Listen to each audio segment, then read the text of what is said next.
상황과 자신에 대해서 바라보는 그 관점 시각이라고 생각을 해요.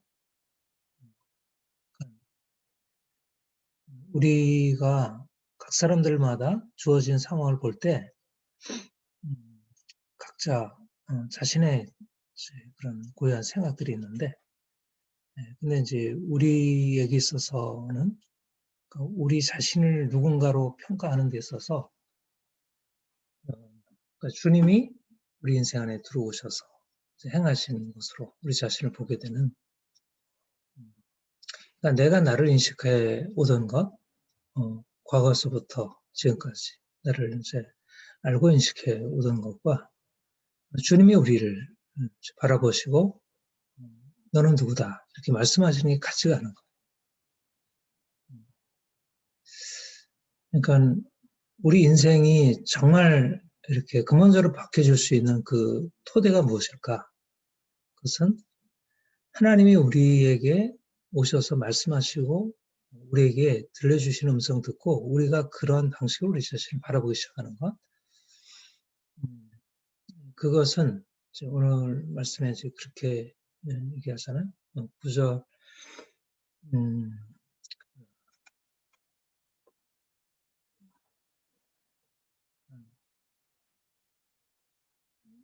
내가 본 것은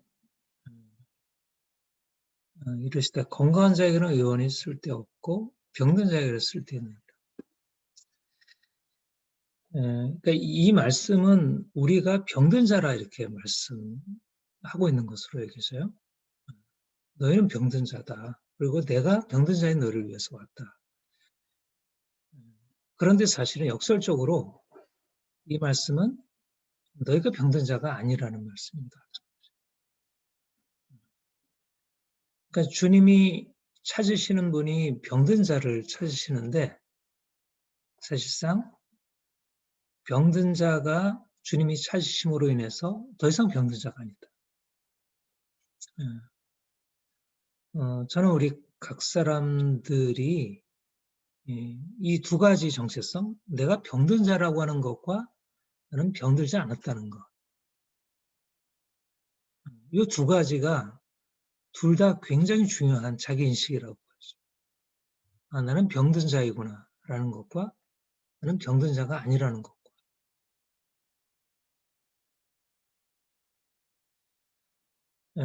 많은 사람들이 나는 괜찮아. 나는 병든 자가 아니야. 난 건강해. 그런데 실제적으로 그들의 깊은 무의식, 그들의 깊은 내면에는 나는 너무 절망적이야.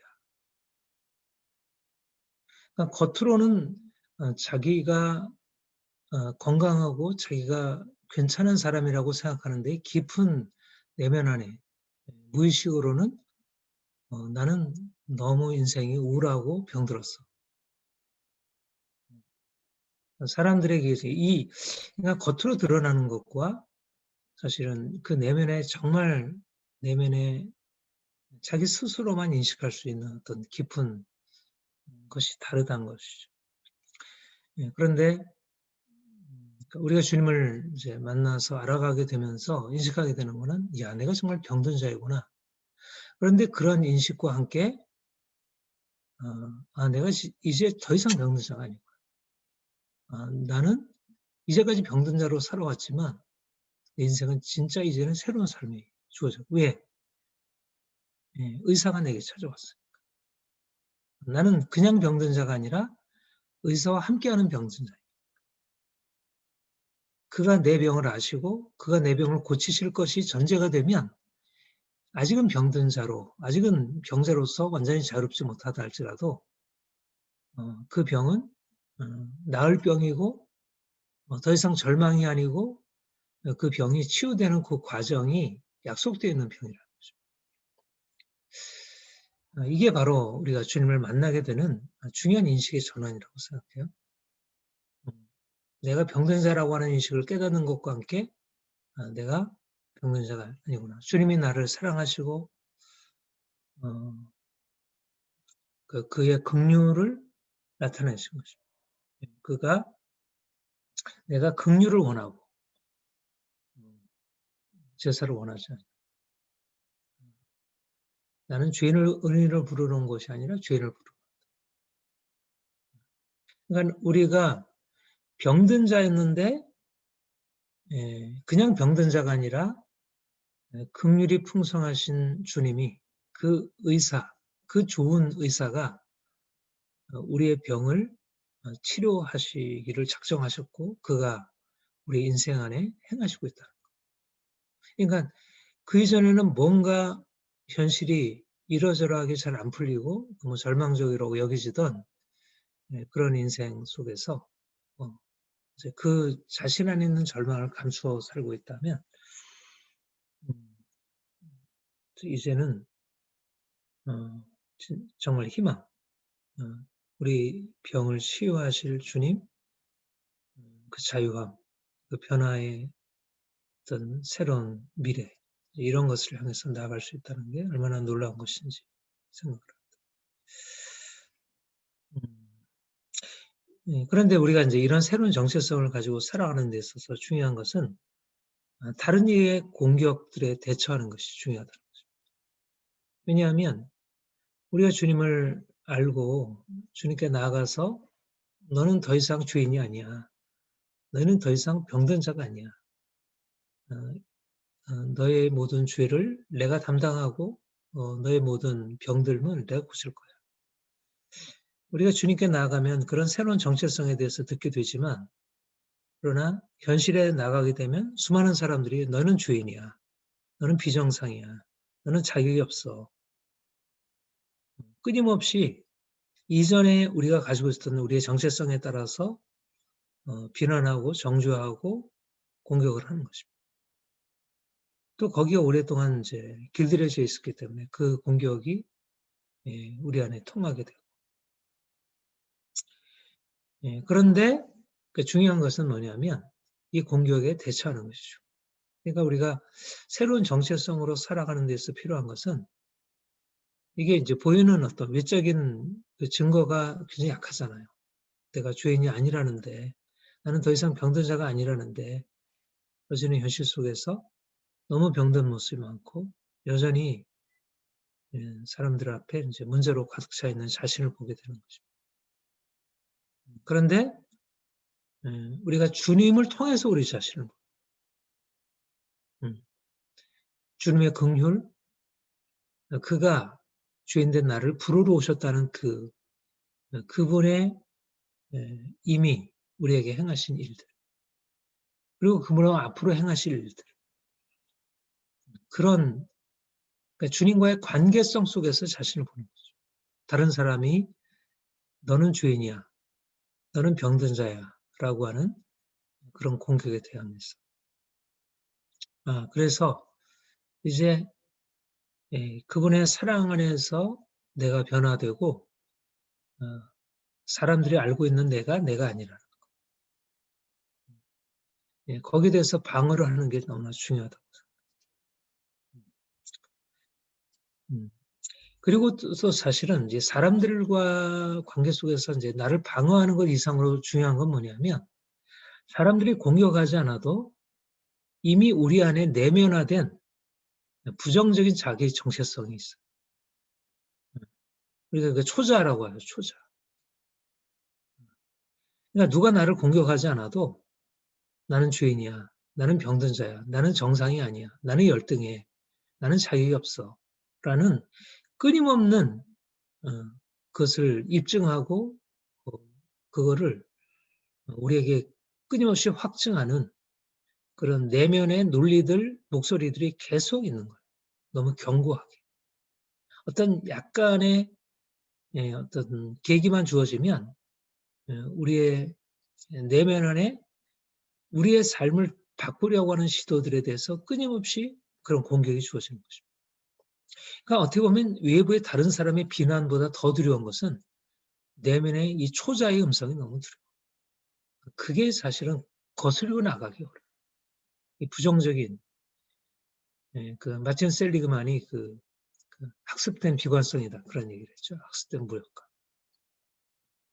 그러니까 여기 이제 그 죄인과 세리들에 대해서 바리새인들이 비난할 때 그들의 내면을 조사해 보진 않았지만 그들이 사실상 예수님을 만났을 때 그들이 새로운 정체성을 부여받았다 하더라도 과연 사회로 나아가서 얼마나 그것을 끝까지 그렇게 잘 유지해 나갈 수 있었겠어요. 그리고 설사 사람들과 만나지 않아도 예수님을 따른다고 하더라도 자신 안에 너무 오랫동안 익숙하게 자기는 할 수 없다는, 자기는 죄인이라는 그런 부정적인 정체성이 사실 벗어지기가 쉽지 않은 것이죠. 그래서 날마다 우리가 사실 이 말씀을 거듭거듭 계속 하잖아요. 그렇죠? 그래도 사실은 거듭거듭 우리에게 또다시 나를 또 부정하고 공격하는 그런 목소리를 또 받아들여서 쉽게 실망하고 앞으로 나아갈 의욕을 잃어버리고 여전히 다른 사람의 부정적인 목소리에 동의하고 따라가는 우리 자신을 보게 됩니다. 그래서 주님이 나를 보는 관점으로 항상 새롭게 보는 것이 얼마나 중요한지. 그런 면에서 병들음이 감사한 것입니다. 병들. 우리가 실질적으로 우리의 삶에 병이 없다면 우리가 너무 오래된 틀 속에서 벗어나기 오히려 쉽지 않아요. 오히려 우리가 병이 없으면 우리가 더 건강해질 것 같지만 그러나 우리가 실질적으로 우리를 찌르는 우리의 약함들, 우리의 병, 우리의 그런 내놓기 부끄러운 그런 것들이 오히려 좋다는 것입니다. 본문의 말씀대로 건강한 자에게 의원이 쓸데없고 병든 자에게 쓸데있다. 이거는 우리가 주님과의 관계를 처음 시작할 때뿐만 아니라 평생 주님과의 관계성 속에서 살아가는 데 있어서 필수적인 원리입니다. 우리가 주님 만난 이후에 완벽하게 치유되어서 인격적으로나 우리의 삶의 모든 면에서 이전에 가지고 있었던 그런 약함들이 다 사라지고 없어진다면 얼마나 좋고 편안하고 감사하겠어요. 그런데 우리가 그렇지 못하잖아요. 근데 오히려 이게 감사한 일이고 오히려 의인들이 위험하다는 거예요. 의인들이. 그들은 구원자 없이도 스스로 자신을 구원할 수 있고 자족하고 말하자면 독립적으로 살아갈 수 있는 거예요. 어떤 면에서 독립적으로 주체적으로 살아가는 건 너무 좋지만 그러나 인생의 착각인 것입니다. 인생이 어떻게 하나님과의 관계성을 떠나서 어떻게 독립적으로 살아갈 수 있겠어요? 인생은 피조물이고 양이고 티끌인데 인생은 진흙인데 인생이 주체적으로 살아간다는 것은 왠지 상대적인 의미에서 그런 것이지 기본적으로 하나님과의 관계성 속에서 병든 자이고 약한 자이고 아무것도 아닌 자예요. 그런데 내가 건강하면 착각하는 거예요. 자기가 대단한 것처럼. 자기가 지혜가 있으면 자기가 뭔가 모든 걸 할 수 있다고 착각하는 거예요. 자기가 뭔가 행할 수 있는 능력이 있으면 자기가 유능한 자라고 생각하는 거예요. 그러니까 기본적으로 우리의 기본적인 존재의 기본적인 조건은 약함이라는 조건이에요. 그런데 건강하면 약함이라는 조건을 잊어버려요. 그래서 쉽게 교만에 빠지게 되고 착각에 빠지게 돼요.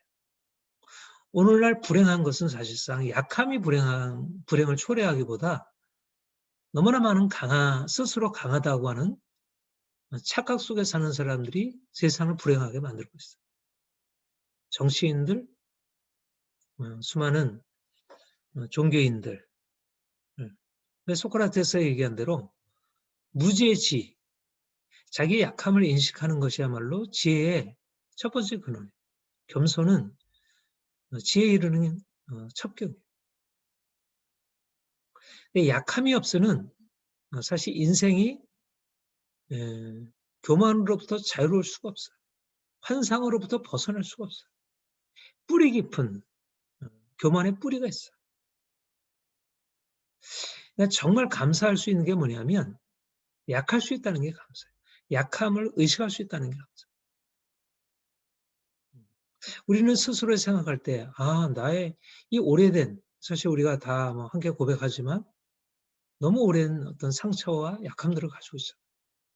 벗으려고 해도 벗어지지 않는 우리 자신, 우리 가족들, 자녀들에까지도 대물림되는 그런 것을 우리가 바라보게 되면 굉장히 우울하게 되는 그런 약함이 너무 깊게 배어있는 것을 봐요. 그런 것이 때때로 우리를 건드리면 아프잖아요. 그런데 오히려 이게 기회라는 것입니다. 병들미 기회라는 거예요. 환상에서 벗어날 수 있는, 착각에서 벗어날 수 있는, 무지에서 벗어날 수 있는, 무지에 대한 질을 얻을 수 있는. 저는 오늘날 성공한 사람들을 오히려 부러워하기보다 그들을 위험하게 봐요. 어떤 성공이든지, 정치적인 성공이든 학문적 성공이든 예술적 성공이든지 뭐 종교적 성공이든지 성공자가 사실은 그리 행복하지 않아요. 진정한 의미에서 성공이지 않다는 것입니다. 오히려 병든 것, 약한 것, 소외되는 것, 그 상황 속에서 자기를 다시 인식하는 법을 배우는 것입니다. 거기서부터 인간이 인간 되기 시작하는 거예요. 말하자면 약함이라는 것에 직면해서 인간이 인간 되는 것으로 나가지 못하면 인간 이하의 삶으로 그냥 동물로 살아가는 거예요. 인간으로 성숙하지 못하고 뭐 요즘 얘기로 말하면 진화하지 못하고 그냥 원숭이, 포유류로 그냥 살아가는 거예요. 인간으로서의 성숙을 나가지 못하는 거예요. 인간이 인간 된다는 것은 내가 신이 아니구나 하는 것을 깨닫는 게 인간이에요. 인간이 신이구나 생각하면 이건 동물이에요. 그런 착각 속에 살아가는 거예요. 근데 너나 많은 사람들이 자기를 스스로 너무 높이 바라보고 살아가고 있어요. 아마도 동물들은 자기를 스스로 신이라고 생각할지 모르겠어요. 왜냐하면 거기에는 어떤 부족함도 없으니까, 어떻게 보면.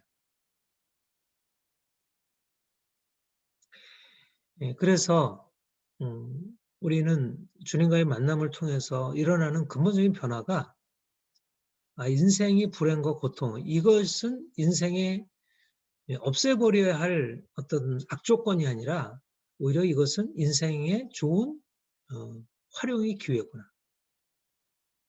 내가 나로서 살아갈 수 있게 되는 가장 중요한 바탕이 무엇일까? 나의 약함이라는 것입니다.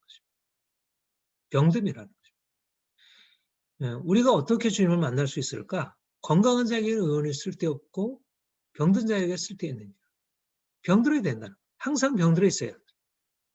병들미 의사를 만날 수 있는 조건이라. 병들지 않으면 그때부터는 의사와 관계가 없어진다. 그렇잖아요. 우리가 병이 안 들었는데 의사를 왜 찾아가겠어요? 병들어야 찾아갔어요.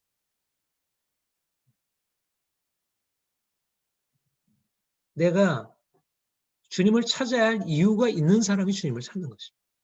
오늘날 많은 사람들이 주님을 찾아야 할 이유를 잊어버렸어. 그래서 스스로 자기 자신을 치유하고 스스로 자신을 구원할 수 있다는 착각이 주님을 떠나서 살게 만들고 있어요. 근데 하나님이 우리를 사랑하셔서 우리를 병든 자로 우리를 놔두시고 우리로 하여금 병든 자로서 주의 긍휼을 알게 하시고 그의 긍휼 안에서 살아가는 법을 배우게 하십니다. 얼마나 좋아요. 이거는 이 땅에서 사느냐, 이 땅을 넘어서 하늘에서 사느냐의 차이예요. 내가 인간으로 살아가느냐, 동물로 살아가느냐의 차이예요. 내가 병들미 없다면 동물로 살아갈 수밖에 없어요. 근데 내가 병들었기 때문에 내가 인간이 될 수 있어요. 인간으로 진화할 수 있어요. 뱀으로. 새로운 관점이라는 거죠. 그러니까 건강한 사람을 부러워할 게 아니고 병든 나가 오히려 건강한 자들보다 훨씬 낫다. 그렇잖아요. 나는 죄인을 부르러 온 것이 아니라 의인을 부르러 온 것이 아니라 죄인을. 병든 자에게 의원이 쓸데없다. 건강한 자에게 의원이 쓸, 병든 자에게 쓸데있지. 그래서 다른 사람의 부정적인 시선, 또 우리 자신에 대한 오랫동안 우리가 가지고 있던 그 부정적인 시선에 머물 필요가 없다는 것입니다. 오히려 자신의 약함을 온전히 수용하고 오히려 이 병듦을 통해서 그 좋으신 주님을 만날 기회로 활용하는 것입니다. 주님이 우리 인생 안에 들어오셔서 그분 자신을 나타내시고 그분의 선하심과 그분의 놀라운 능력, 그분의 놀라운 계획, 그것을 알리시고 우리로 하여금 그분의 계획 속에서 살게 하는 거예요. 얼마나 놀라워요. 오늘날 필요한 게 뭘까요? 코로나19 상황에서 필요한 게 뭘까요? 백신? 좋은 의술? 과학기술? 정치? 모든 게 다 필요하겠지만 진정한 사랑의 주님의 이 엄청난 비밀이 필요한 것입니다. 주님과의 관계성 속에서 전혀 새로운 차원으로 인생을 살아갈 수 있는 그 비결을 배우는 게 필요해요. 주님이 우리를 그렇게 사용하시려고 우리의 상황들 가운데 이제까지 일해 오셨고 주님이 일해 오신 여러 가지가 있지만 가장 큰 부분이 우리가 병들었다는 사실과 연관해서 주님이 일하시고 있는 것입니다. 병 좀 빨리 고쳐주시지. 왜 이렇게 오랫동안 너무 이게 힘겨운 시간들을 왜 오래 갖게 하시나.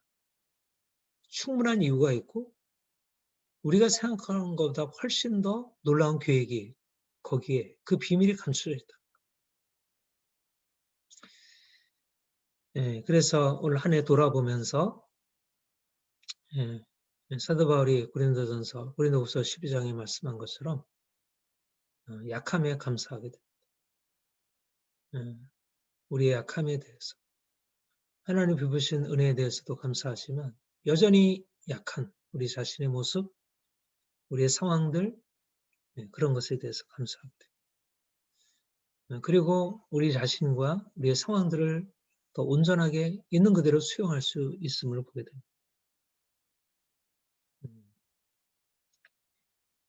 주님께서 말씀하시를 내가 긍휼을 베푸기를 원한다. 그리고 우리로 하여금 그분의 긍휼, 요즘의 용어로 말하자면 공감이에요. 공감. 그분의 공감이 우리의 삶에 들어와서 우리의 상한 감정들 치유하고 우리 병든 우리의 몸과 마음들 치유하고 그리고 우리의 관계를 치유하고 수많은 사람들에게 새로운 용기와 희망을 줄 수 있는 것. 바로 우리의 병을 매개로 해서 주님께서 우리에게 하시고 있는 정말 문제 가운데 있는 우리의 고통과 슬픔에 대해서 공감하시고 힘들지 않니? 정말 힘들겠구나. 내가 너와 함께 할게. 내가 너를 바꿔줄게. 위로하시고 격려하시고 지지해 주시고 새로운 미래를 말씀하시고 우리가 만약 우리의 약함이 아니었다면 우리의 주님이 우리를 공감해 주시는 그 사랑에 대해서 기대하지 못했을 거예요. 저는 지난 한 해 하나님이 깨닫게 하신 가장 큰 은혜가 이 공감하시는 은혜, 공감의 능력. 사람들에게 공감이 얼마나 중요한지, 왜 인생이 이렇게 무너져 있는지, 사랑을 받지 못했고 공감을 받지 못했다는 것이 인생의 근원적인 결핍이었다는 걸 보게 되고, 근데 그걸 주님이 우리 인생 안에 바로 우리의 약함을 통해서 우리에게 그 방식으로 찾아오고 있다는 거예요. 가장 중요하고 필요한 것을 바로 우리에게 보이시고 있고 말씀하시고 있고 우리에게 경험하게 하시고 있고, 그래서 이 주님이 우리에게 나타내시는 그 긍휼과 그의 치유의 능력, 그것이 바로 우리를 통해서 세상을 향해 들어갈 수 있는, 우리가 그런 주님을 더 깊이 만나기 원하고, 새해에는 더 우리의 약함이 단지 그냥 약함이 아니라 약함과 함께 하시는 사랑의 주님, 그러니까 약함 옆에 사랑의 주님을 같이 붙여서 생각하는 거죠. 약함 따로 생각하는 게 아니라 약함, 마치 어린아이가 아프면 아픈 아이 그냥 혼자 있지 않잖아요. 반드시 엄마가 같이 있잖아요. 사랑하는 엄마가 그 아이와 함께 하세요. 새해 주님이 더 분명한 실제로 다가오는 것입니다. 약함이 더 크게 부각이 되는 게 아니라 약함을 치유하시기 위해서 공감하시고 거기에 다가와서 일하시는 주님을 더 분명한 실제로 경험하고, 그렇게 해서 우리가 우리 주위에 있는 많은 건강한 사람들보다 더 건강하게 될 것이고, 그리고 이제 주님이 이렇게 살아계신 분이시고,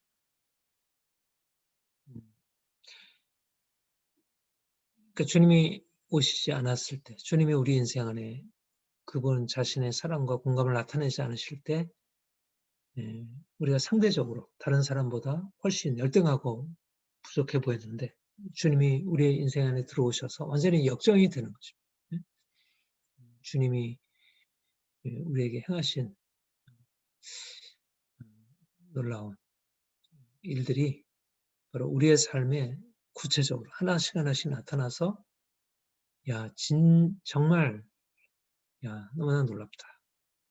저는 우리 한 사람 한 사람 안에 그런 변화가 너무 분명하게 나타나요.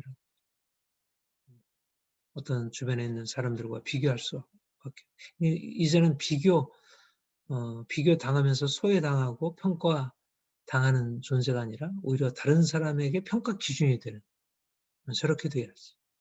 저게 정상이지. 그러니까 새로운 정상성이 세워지는 거예요. 그렇잖아요. 주님이 오셔서 바리새인들이 세우는 그 정상성과 전혀 다른 새로운 정상성. 그들이 이제 스스로에 대해서 이렇게 좀 주눅들어하고 스스로 자기를 이렇게 내세우기를 주저할 수 있는 그 정도의 변화. 그게 우리의 약함 안에 숨겨 있다는 거죠. 이런 놀라운 은혜, 새해에 주님이 온전히 나타내시라 믿습니다. 제가 기도하고 마치겠습니다. 하나님 아버지, 주께서 우리를 사랑으로 찾아오셔서 우리가 병든 자였고 또 이 병을 고칠 수 없다고 보았고, 우리는 그냥 운명적으로 그 안에 눌려 살아왔는데, 주님이 오셔서 우리를 더 이상 이제 병든 자가 아니라 말씀하시고 우리의 병을 치유하시면서 우리에게 새로운 정체성을 말씀하시니 감사합니다. 주변에 많은 사람들이 우리를 여전히 병든 자다, 죄인이라 이렇게 규정하고, 또 우리도 너무 오랫동안 자신을 그렇게 부정적으로 바라보았고, 그래서 우리 자신을 바꿀 수 없음을 보게 됩니다. 그러나 주님, 계속해서 주께서 우리에게 새롭게 보라 말씀하시며 우리를 새로운 시각으로 인도하시니 감사합니다. 더 자신을 더 온전히 수용하고 긍정하고 사랑하며 존중하며, 또 하나님이 우리를 사랑하신 것처럼 많은 사람들이 우리를 사랑으로 존경하고 존중할 것을 기대하며 나가게 하옵소서. 주께서 치유하시는 능력이 우리 한 사람 한 사람들의 삶에 나타나기 원하고, 우리 성도들 모두에게 이 놀라운 변화의 능력 나타나게 하옵소서. 지난 한 해 돌아볼 때 모든 것 주의 은혜였음을 고백합니다. 약함이 주의 은혜였고, 특별히 약한 가운데 하나님의 긍휼과 사랑이 우리에게 계시된 것 너무 감사드립니다.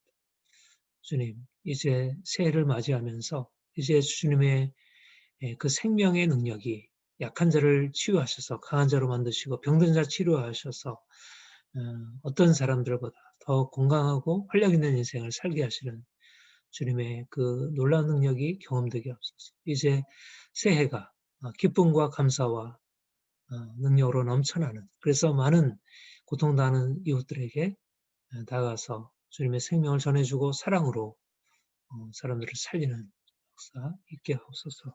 감사드립니다. 예수님의 이름으로 기도합니다. 아멘.